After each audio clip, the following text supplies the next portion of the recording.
Salam sama gars, amis sportifs inconditionnels du football. Inter Milan AC 1-0, score cumulé 3-0. doole doxul jàmm sama gars yi oui.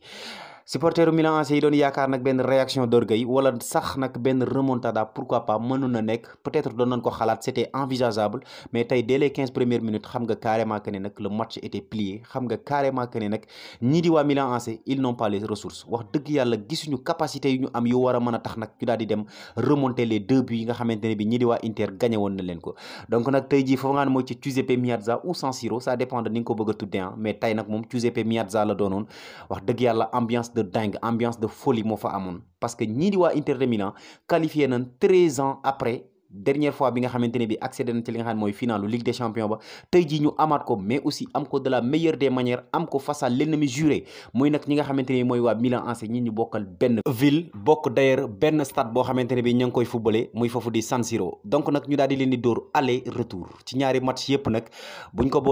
boolee ñaari match yëpp buñ cumulé li nga xam ne mooy ñaari match yi mën na ne l'Inter a été supérieur dans tous les domaines ci côté yëpp Inter moo supérieur parce que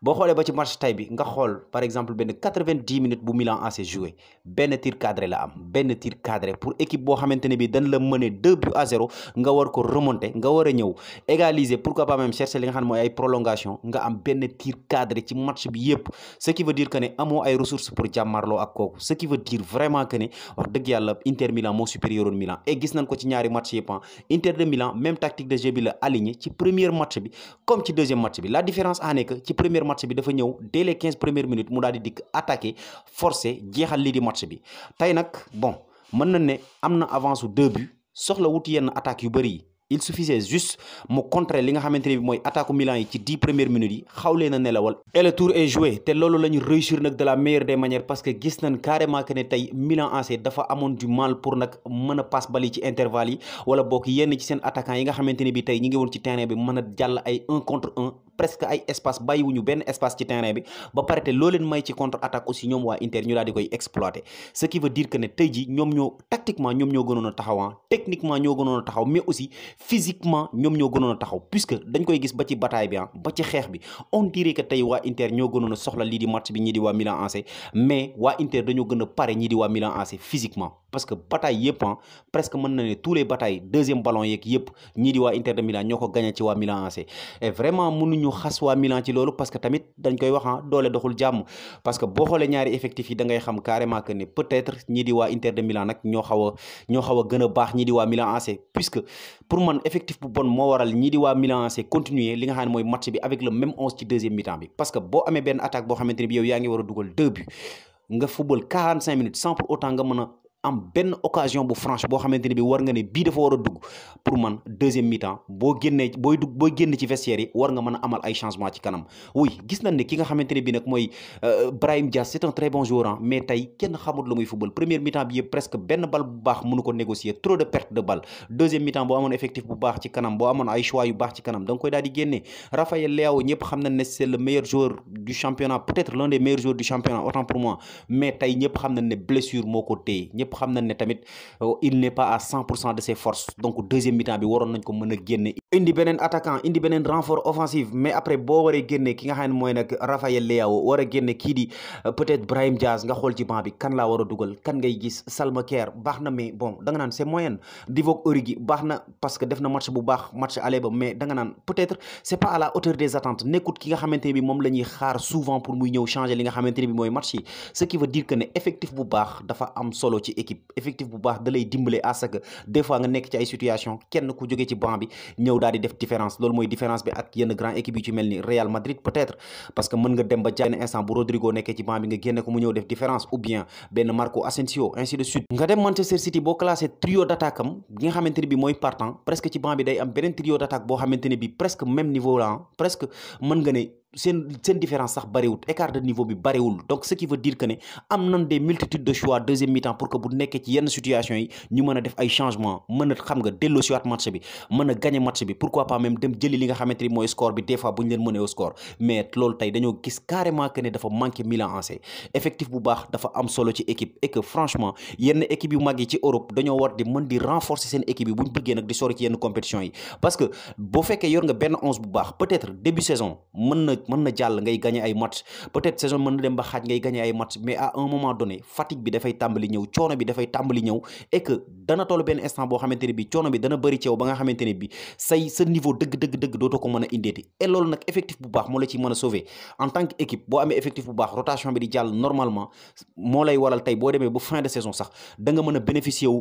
du meilleur niveau de tes meilleurs joueurs te tey gis nañ ne loolu xaw na manqué Milan AC dem nañ ba deuxième mi-temps amuñu benn occasion amuñu benn situation boo xamante ni mën na inquiéter ñi di waa Inter mais mënuñu def benn changement parce que carrément ci banc bi bon ils ne sont pas à la hauteur ñi baax ñëpp ñi ngi ci biir terrain bi te ñi ci biir terrain bi defuñu dara ce qui veut dire que ne mën nga ne dès les 45 premières minutes waa Milan xam nañ ne ñàkk nañ match bi ñàkk nañ demi-finale bi et contrairement à li nga xamante ne bi ñun yaakaaroon nañ ko parce que man personnellement yaakaaroon naa ne Milan tey dafay ñëw xëpp ci kaane ci duel yi ci bataille yi dikk di am ay occasion di créer ay brèche seen attaquants yi dikk di def ay dédoublement monté wu latéraux yi tey dama ko doon xaar mais gisuma ci dara tey contrairement benn jeu boo xamante ne bi bu discipliné laa gis ci ñi di waa Inter de Milan tey ñu taxaw regroupé wu bañ a bàyyi benn espace mayu ñu leen dara André Onana ba ci ki nga xamante ni mooy Lautaro Martinez kenn ku ci ne tu as eu le boulot à faire kenn ku ci ne sa liggéey da nga ko def correct et Lautaro Martinez franchement je l'aime ce gars là franchement booy bu ma neex la parce que dafa nekk benn meneur d'homme koo xamante ne bi benn instant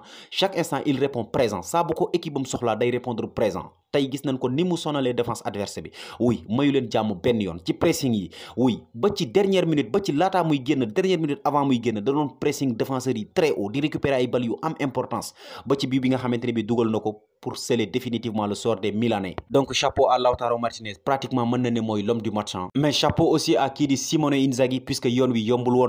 woon pour moom coach international italien bi te tey gis nañ ci Inter de Milan discipline tactique boo xamante ne bi franchement parler c'est impressionnant mais wërta bett kenn parce que xoolal Inter fa mu jógee début Ligue des Champions ba imaginez-vous que Inter mi ngi bokkoon poule ak ñaari cadors européens ñaari géants européens yi nga xamante ni mooy FC Barcelone ak Bayern Munich ñëpp doon yaakaar ne Inter day toog premier tour mu ñëw génne ñi di waa Barcelone donc nag mën nañ ne yoon wi métti woon na lool et que nag du 180 minutes yi nga xamante ni moo ko doon opposé ak Milan AC ci derby de la Madonnina bi donc moo nekkoon yoon bu métti ci moom wala boog moo nekkoon match yu métti ci moom mais presque mën na ne yoon bi yëpp dafa métti ci moom compte tenu que nag Inter de Milan équipe bu mu mën di dajal ci Ligue des Champions ba mënta nekk favori ci sa kaw ren vu nag performance yi muy réalisé fële ca Serie A ba mais tamit vu fi nga xamante ni bi jóge na fa parce que compétition la boo xamante ni bi tamit moom Inter de Milan xaw na cee gëj ci yenn phase yi trop parce que pour rappel nag fukki at ak ñett a ngi nii moom qualifié wul ci finalu Ligue des Champions ba mu ca gëjee 2010 la woon époque kii di Diego Milito Samuel Eto'o wala bokk ci mel ni ko nga xamante ni mooy Julio César Zanetti ainsi de suite jamono jooju la fa gëjee woon mais nag ba mu fa gëjee da ko jëloon reste à savoir nag ren lan la ñuy promettre en tout cas discipline tactique bi mu amal ci ñaari match yi moom c'est vraiment impressionnant et que nag bu ko yóbboo ci Istanbul le 10 juin prochain franchement dana jafe lool pour nag équipe bouger ko même bu fekkee nag ñaari géant d'Europe yi ci kanamam moom kenn ku ci ne mën nga gagné ku ne surtout nag ci grand rencontre yi sportif inconditionnel di football dama fay jaare posé wàll leen sama question du jour ci débrief bi nag naka ngeen gisee ñii di waa Inter de Milan est-ce que nag ku ko mën di fekk si ca finalu bale nga xamante ne ma ngay am le 10 juin prochain mën na jël coupe bi ci sa kaw même bu fekkee City la wala Real de Madrid réponse dans les commentaires eh bien nag kan moo ko nar a fekki suba lañ cay xam dara rencontre bi nga xamante ni moo nar a am nag diggante Real de Madrid ak Manchester City demi-finale la mais presque c'est une finale pour ñaari équipe yi lu tax ñu ne finale nag parce que remake demi-finalu daaw la revanche kii di Guardiola la ci kaw kooku nga xamante ni bii nag mooy Carlo Ancelotti presque ce sont les mêmes hommes nit ñi benn lañ ñi fi nekkoon daaw Real Madrid presque mën na ne ñoo fa nekkaat ren quelques personnes rek ñoo ci yokku ña nekkoon fële ca Manchester City aussi ñoo fa nekkaat ren ñenn ci ay nit rek ñoo fa yokku si donc nag mën na ne c'est une remake c'est une finale c'est une revanche boo xamante ni bii nag moo nar a opposé ñaari géants d'Europe bi kenn ku ci ne benn bal nga dugaloon un but partout donc nag 90 minutes yi wala 120 minutes mooy daal di départager nag ñaari géants européens yooyu c'était tout pour aujourd'hui sama gars yi leen chaîne C5 Info di la wax toujours ne bu dee gan nga ci page maa na invité à ce que nga abonné wu nga activer cloche de notification pour bañ a rater benn vidéo ci vidéo ñu dugal aussi mën nga def sa réaction ci commentaire yi gars yi abonné leen ngeen like vidéo yi c'est vraiment hyper important pour nous suñu réew mii di Sénégal nag ñi ngi ñaan jàmm xew fi te di fi sax ba keroog ilaa yawmi din événement yi tragique yi nga xamante ne bi aussi ñi ngi xew ci territoire réew mi yépp nag ñi ngi ñaan yàlla mu dakk ci nu mu gën a gaawee merci et à très bientôt sama gars yi